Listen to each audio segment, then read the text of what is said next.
show with Garrett, and on the quiz will be how to spell his last name. Yeah. I'm just kidding. It's been 2 years and I still can't. I got to look it up all the time. But no, so he's a nutritionist in the animal science department, and he just also does a lot of range research that has a very applied angle to it here at Corona. So we're fortunate to have you come up and get away from the university for us and come up to his stomping ground, which is here. He's here probably more than a campus, really. But Depends on the month. Yeah, so we're happy to have him and lucky to have him up here. So thanks, Eric. All right, thank you, Dr. Gifford. This is brutal to put me at the end after you've just had a big lunch. You've had a day and a half of brutal, long lectures. So I want this to be as interactive as humanly possible. All right. And I do have a little fight. When I start to see at least 20% heads down, eyes closed, we'll go out and do some body condition scoring out in the pins, whether I get to those slides or not. All right? But when I say interactive, if you guys have any questions, even if it doesn't seem like I'm getting to what you want to know, because as Craig said, I really tried to make an effort to have a very practical presentation, but sometimes you got to go through the monotonous, what is a protein, that kind of stuff. But what I want you to take away from this is that, most of you have a high pro or a feed company do some of your diet analysis for you, but I want you to be able to double check their numbers, right? And maybe you can find a commodity that's a lot cheaper than what those guys over in Roswell are selling at AC. And well, how do I incorporate that? How do I make sure I don't kill my cows when I feed that stuff? So that's the kind of practical side that I want to get into. And so there's going to be some math, but I'm from Missouri, so I'm not so smart. My English isn't so good, and my math is even worse. So it's very simple math, but I think it's something that you can put pen to paper to at your ranch and figure out, okay, I've got these two feedstuffs. Price is a little different. Protein levels are going to be different. How do I decide which one is which, or which one is best for my ranch? And so really it starts off as, what do we need to know? What are the basics of nutrition that we need to know to make this ranch run? All right, so this was a couple years back, and actually it looked like that this year during breeding season here at Corona. And so in order for me to help with Shad, so Shad and I, we talk on a daily basis about the running of the ranch. And well, maybe about 10 minutes of that, the rest of it's a bunch of BS, but for the most part, we're talking about, okay, what do we need to do? Can we stop supplementing? Should we start supplementing? That kind of stuff. And to really develop a timeline of the nutritional program for this ranch, we had to start off, well, when do you calve, right? Fall calving, spring calving. In New Mexico, most of us are spring calving herds. But I spent some time in Wyoming where I got my PhD. Then I moved up to North Dakota for about 5 years before I came down here. So I've kind of seen both gamuts of the environmental extremes from I guess Sid's going to take a nap now. He just turned all the lights off. Good night, buddy. If I talk too loud, just tell me to hush a little bit so you can sleep. But in North Dakota and Wyoming, they tried to push calving back into June because they're trying to avoid that freak blizzard that always seems to occur in March and April. And that's not something necessarily we need to worry about, but trying to calve in sync with your environment becomes very important to us. All right? When does breeding season start? And so are we trying to get the most out of our grass when that cow's requirements are the highest? And so does anybody know when peak lactation occurs in a beef cow? How many days postpartum? When is she producing the most milk that she can produce in that entire lactation cycle? 60 days. That's right. No one said that, but I'll just pretend that somebody answered that question. 60 days postpartum. Well, what are we starting to do with our cow herd at 60 days postpartum? Come on, guys, you're killing me. Branding, and we're starting to get ready for the breeding season, right? And so we've got her peak nutrient requirements, and we're hoping that they're all cycling at that time. And remember, reproduction is a luxury event. And so if we don't have her sitting sound nutritionally, we're going to have a lot of late calving cows the next year because they're not going to be ready to cycle at that time. And this year, It looked like that. So Mother Nature was not cooperating with us very well. And then when do we wean? How do we take care of those calves? I'll admit, we think we do a good job. When I say we, I mean those of us here at Corona. We think we do a good job with our calves, but we weigh our cattle more than anybody probably should, but we got a lot of different experiments and things like that. And so we'll wean our calves and we'll weigh them. And then we fence line wean. And we've got our calves out in a 4,000 acre pasture. We put the cows next to them in a 2,500 acre pasture. And within a couple of days, they got the ball out of them. And we think we think we're doing really good low stress type weaning. But as we start to do more experiments and we weigh those calves, say 30 days, 45 days, sometimes 60 to 90 days after we weaned, lo and behold, they weigh the same as they did when we weaned them. And so even though we think that we're low stress and we put out some supplement for them and they're grazing pastures that their mamas were with them grazing earlier in the season, but there's a lot of stress and there's some nutritional issues there that I don't think many people notice because we wean them and we ship them, right?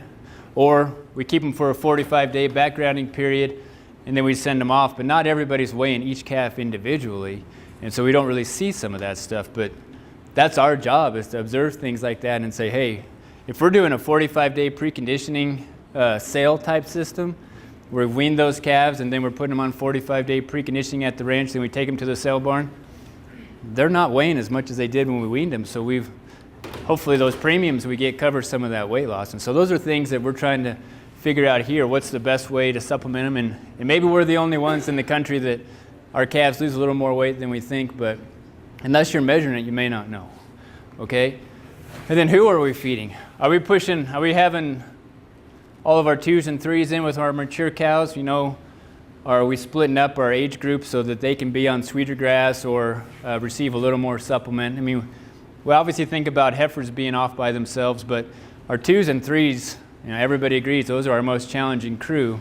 And here we try to keep them on this side of the ranch because we know the grass is a little better.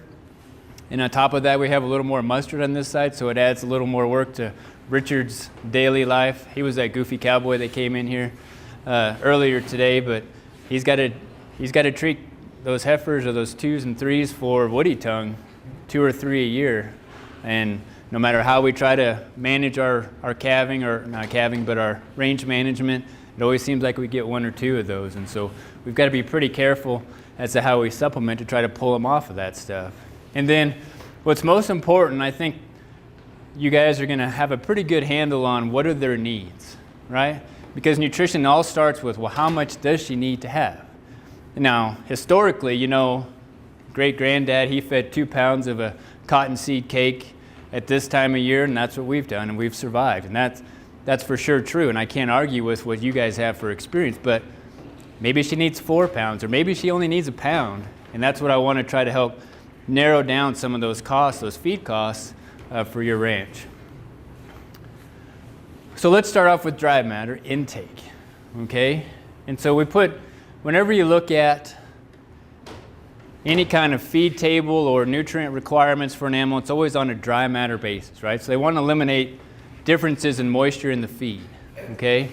And intake is what will make or break us at the ranch. They have to eat, and the more they eat, the better off they're going to be, right? If it's low quality, hopefully they can eat more. If it's high quality, hopefully they can eat more, and so they're going to just put on that many more pounds. And so what I've broken this out for you guys is we've got a 1,000-pound cow. Not that we have very many of those, but I wanted to give you kind of some variation here. Producing 10 pounds of milk, or a 1,200-pound cow producing 10 pounds of milk. And then we've got 1,000 producing 20, 1,200 producing 20. And the reason we do that is because it should be no surprise that a heavy milking cow has higher nutrient requirements, right? It takes a lot of energy to produce that milk. And so what I wanted to do is give that variation so you could kind of see, not that I'm trying to promote one over the other, but the things you have to consider when you're looking at the requirements, because we have it broken out based off how much milk they produce. And I think it's interesting if we start off here, the 1,000-pound cow producing 10 pounds of milk, she's going to eat less. No surprise there, right? And milk production drives intake. I just ask your local dairy farmer. all right? If we go up to that 1,200 pound cow producing 20 pounds of milk, she's going to be the top. And then we have our 1,000 pound cow producing 20 pounds, going to be higher than her 10 pound counterpart. Interestingly, that 1,200 pound cow only producing 10 pounds of milk is pretty much the same as far as her dry matter intake. And I should have said this, but on the x-axis here we have months since calving. Okay, so we got parturition, 30 days, 60 days. All right, we move into that third month, and so you start to see that peak in milk production, and then it starts to go down. You see a drop right here. What happens at 7 months after calving? We wean the calves, right? And so this is where we have always been told we can make up or we can save feed costs, right? I'm going to make an argument that it's probably not a good idea for us to try to shortchange these cows throughout the year, no matter what.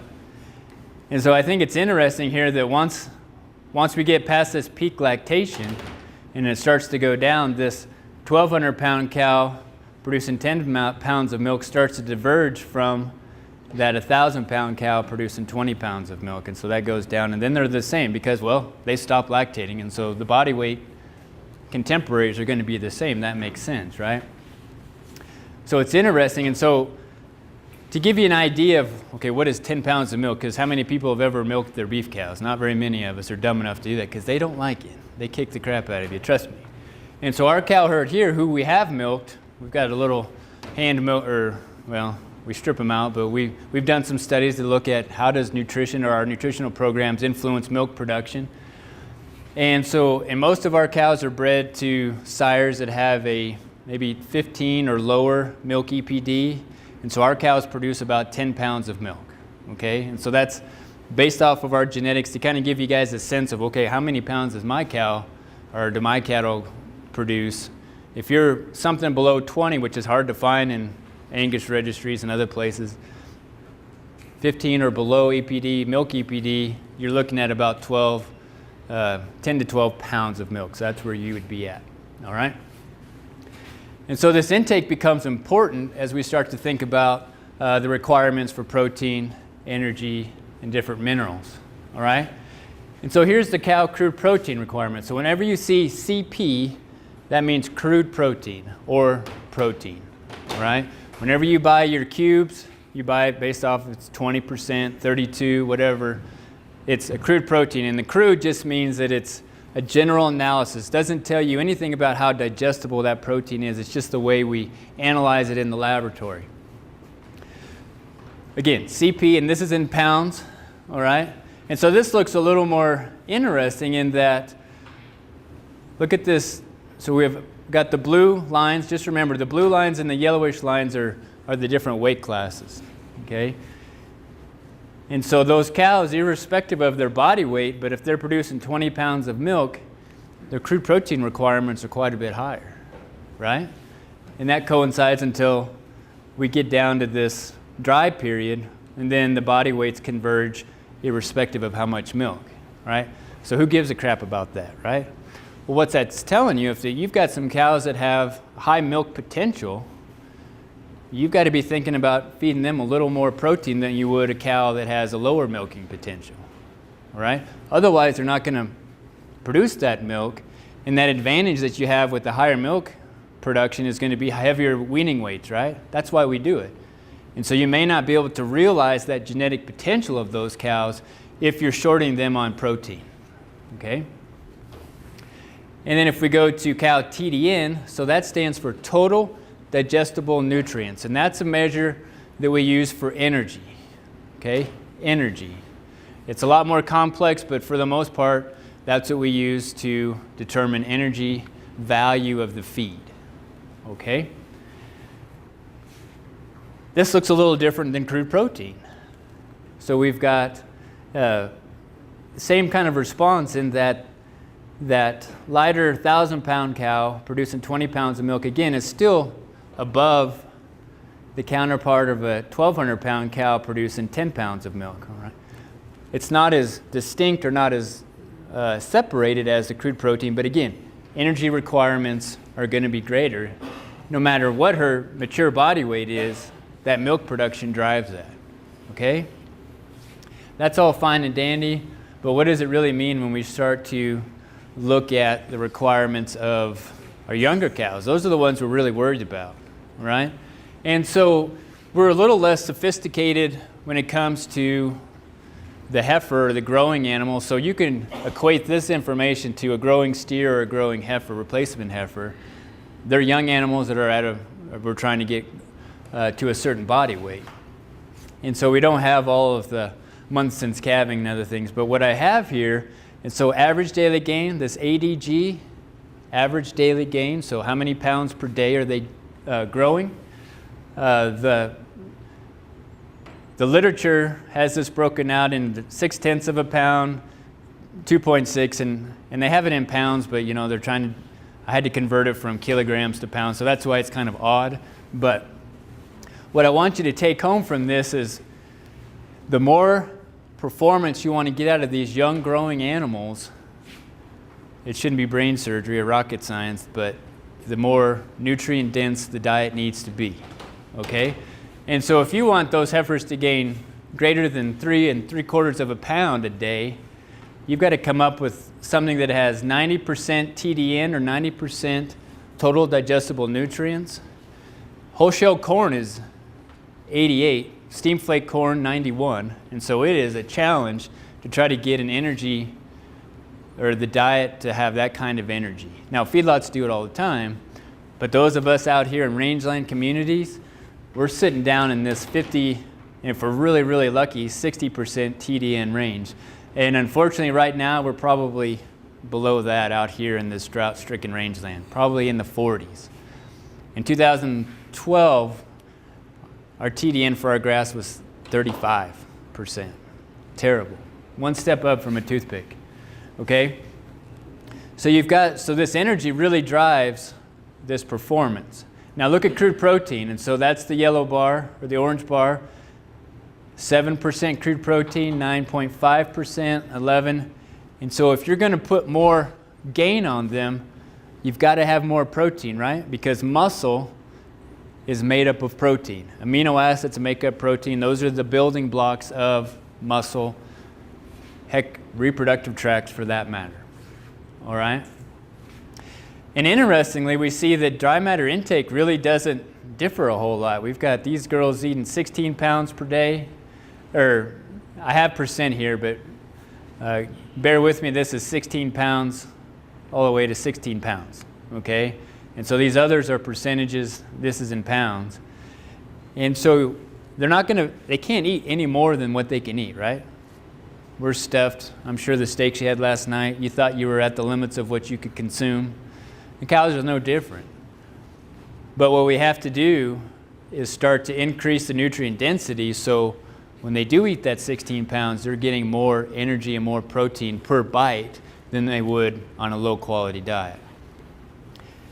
Again, when we're over here in this lower, so you may be feeding a diet that's 50% TDN, 7% crude protein, and she's gaining that, but if you want her to gain that, she is going to struggle to consume enough of that diet to get that performance. And so what you would have to do is start to add additional supplement to kick up that energy value and that protein value. And that's where we're at today, or in this being here together today, is so I can help you figure out how much do I really need to supplement on a daily basis, or every 3 days, once a week. We can do that and have pretty good performance.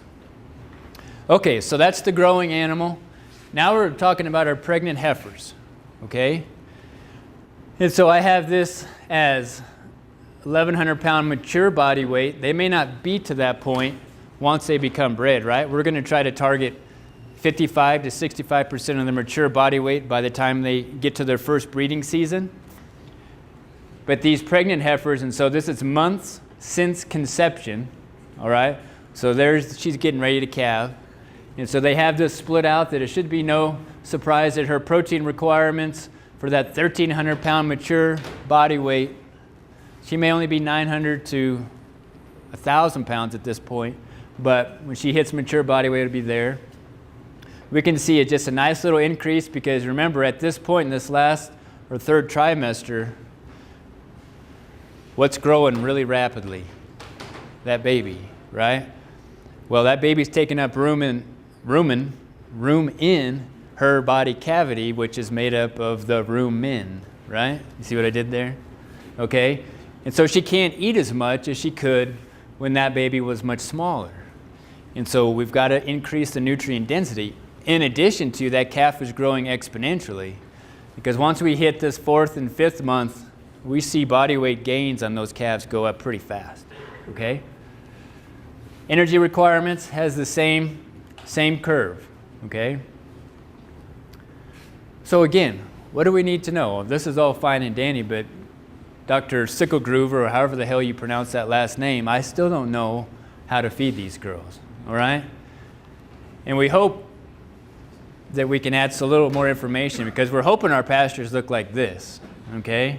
Same pasture, but this was at the end of the drought in 2015, and so a little later in the summer, so I don't want to over-exaggerate how well the calves did as compared to these calves, but we got to know what the pastures look like, because if it's green, it takes an act of Congress to get Shad to supplement. As soon as he sees green grass, we're done, right? Because the thought is that once it turns green, it should be of high quality enough to meet their needs. And for the most part, he's right. But in years like this, when it's supposed to be green right now, but it still looks like this, how do we adjust for that? We're still supplementing our herd right now, and that's